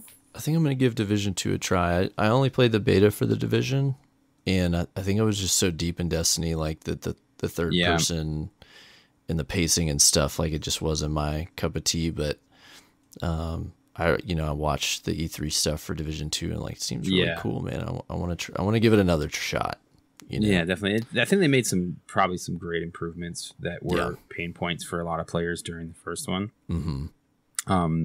Just some of the understanding of all of because there's a lot of stuff in the Division. You know, there's a lot of numbers, and that for some people is a huge turnoff. Some people, it's like their bread and butter. They love it. They're like, oh my God, let me min-max everything. But, for others, they just like, I don't even know what I'm doing. Like, there's too much. Like, help me, you know? And so, oh, well, you want this, but this isn't the, you know, the classified version or whatever they call it with the folder. There's all these different things going on. And you know, obviously, if you're into that type of a game, that type of investment is really good. And, you want it. So hopefully the new one will be a good mix of that classic investment and grind that people enjoy, but also some quality of life updates that come. And it's not always snowing, so that's also a good thing. That's good. Not perpetually winter all the time. That's a good change in format there. Right. So this is a question for my usual co-host that's usually here, AER0KNIGHT. What is your favorite chip? Favorite chip. You know, I love Doritos, but I've been doing keto with my fiance since like January. Oh wow! And obviously you can't eat Doritos at keto. Right. So I would say Doritos is my favorite chip, but they actually have there's a brand called Quest. They make a bunch of things. I'm familiar. Yeah, so they have these new protein chips, which are only like 4 grams of carbs. And they have a ranch flavor and a nacho flavor, like so tortilla it's your substitute. Style. So it's a substitute. It doesn't taste exactly like it, but it's close enough. That to it's like scratch that itch, that craving. Right? Yeah, exactly. It's like, okay, that's close enough, you know? I can snack on. I think that was my favorite. My problem was like, I just loved snacking on things. So like having something like that isn't going to like destroy you, is a pretty good deal. No doubt. All right. And then the most important question for tonight, does pineapple belong on pizza, Bennett? Yes. Wow. It's been nice knowing you, man. No, I'm just kidding. We don't get a lot of yeses, so I was not expecting it. But I stand by it, man. I stand by it. You know, to each their own. You know, the thing is, I love pineapples. Like genuinely, I will eat pineapples, but I don't like the texture on pizza. That's what I can't get around. It's definitely different. It's definitely, and I think the first time that I had it, I didn't really like it, and for some reason. Second time I had it, I was like, why did I order this again? And then I was like, oh, I kind of like this. Nice. So it grew on you. It's funny because AER0KNIGHT and I, when neither of us really care for it, but both of our wives love it. So we have to endure it either way. Yeah. You know? Yeah. All right. Well, all you pineapple heads, there you go. We got another guest on that loves pineapple on pizza. You're welcome. But the debate, it still rages on. It still rages. All right, man. Well, we've run over the time that we agreed upon, so I gotta let you go. But it was really nice to have you on, man. I appreciate your perspective on everything that we talked about, and you're always welcome to come back and talk some more if you want to talk Destiny. Absolutely. Especially after Forsaken releases, man. It would be a lot to talk We should about. do that. We should definitely do that. All right. Where can people find you on the interwebs? So people can come to twitch.tv/DamnitBennett. You can also find me on Instagram under DamnitBennett, and then on Twitter is STDXBennett on Twitter. Awesome. So go give this guy a follow on all the socials, and especially go watch him broadcast on Twitch. He's a pro. He knows what he's doing. He's great with an audience and engages people, and you will enjoy your friendship with him. All right, man. Have a great night. You too, man.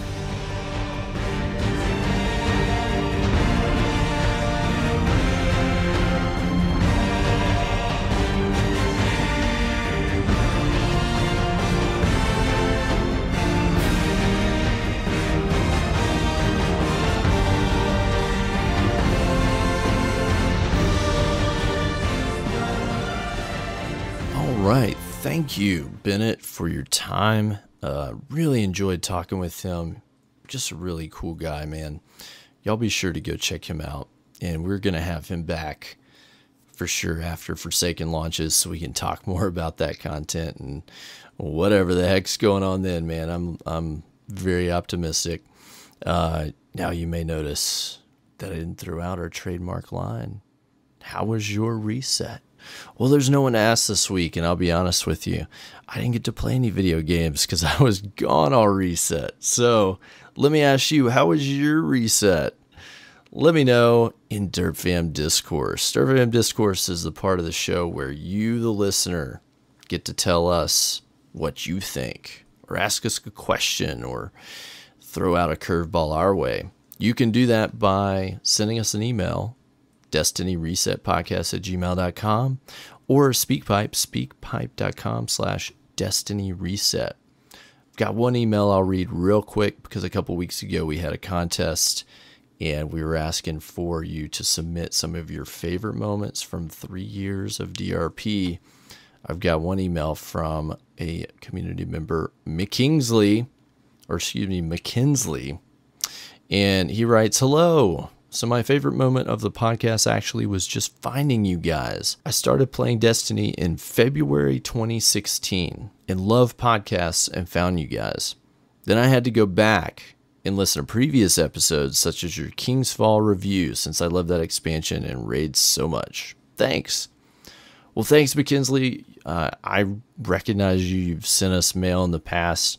So glad that you're still listening and you've been around so long. We appreciate all of our listeners, but it's awesome when we have, members, community members and listeners that have been around for so long. It, feels great to have you guys stick around. So thank you very much. Real quick, I've got to give a couple of shout outs. We've got 2 new patrons this week. Rob Q 1978 and Belisandra, I think is how it's pronounced. Thank you guys for becoming new patrons of DRP.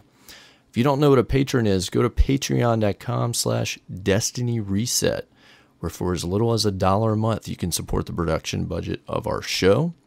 You get a couple rewards. You get a shout out right here on the podcast. You also get your gamer tag posted on our website as a DerpFam patron. And you get an invitation to our Discord channel just for DerpFam patrons and supporters. Finally, also, if you don't want to use the Patreon system to support us, you can leave a tip if you would like by clicking the PayPal link on our website. Go to our website, destinyresetpodcast.com, and there's a PayPal link. You can leave us $1 or $5 or a cup of coffee or whatever you like. We've got plenty of folks that support us that way, and we give you the same shout out, and you become a patron, at least in spirit. So we thank you to those community members who do that as well. All right, guys, that is going to be it for the show.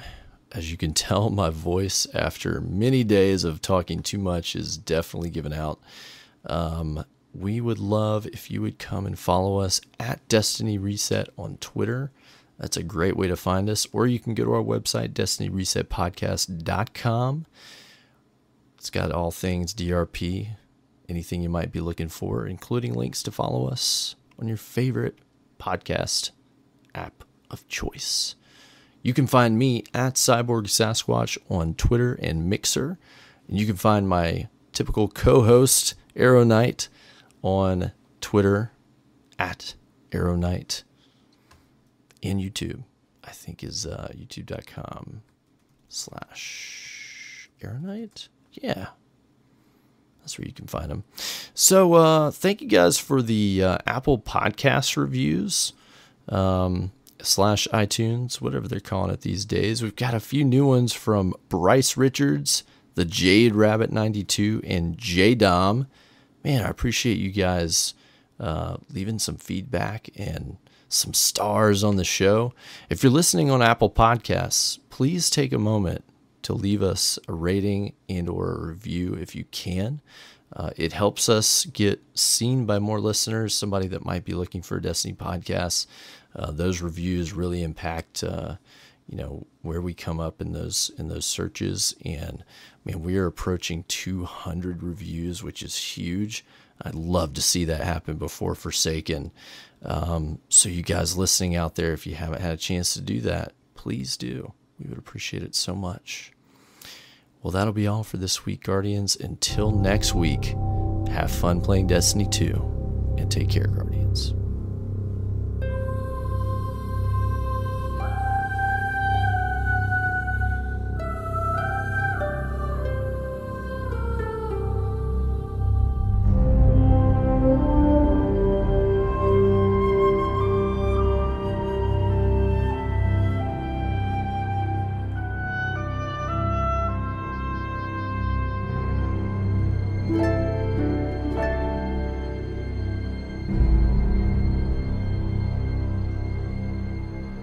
you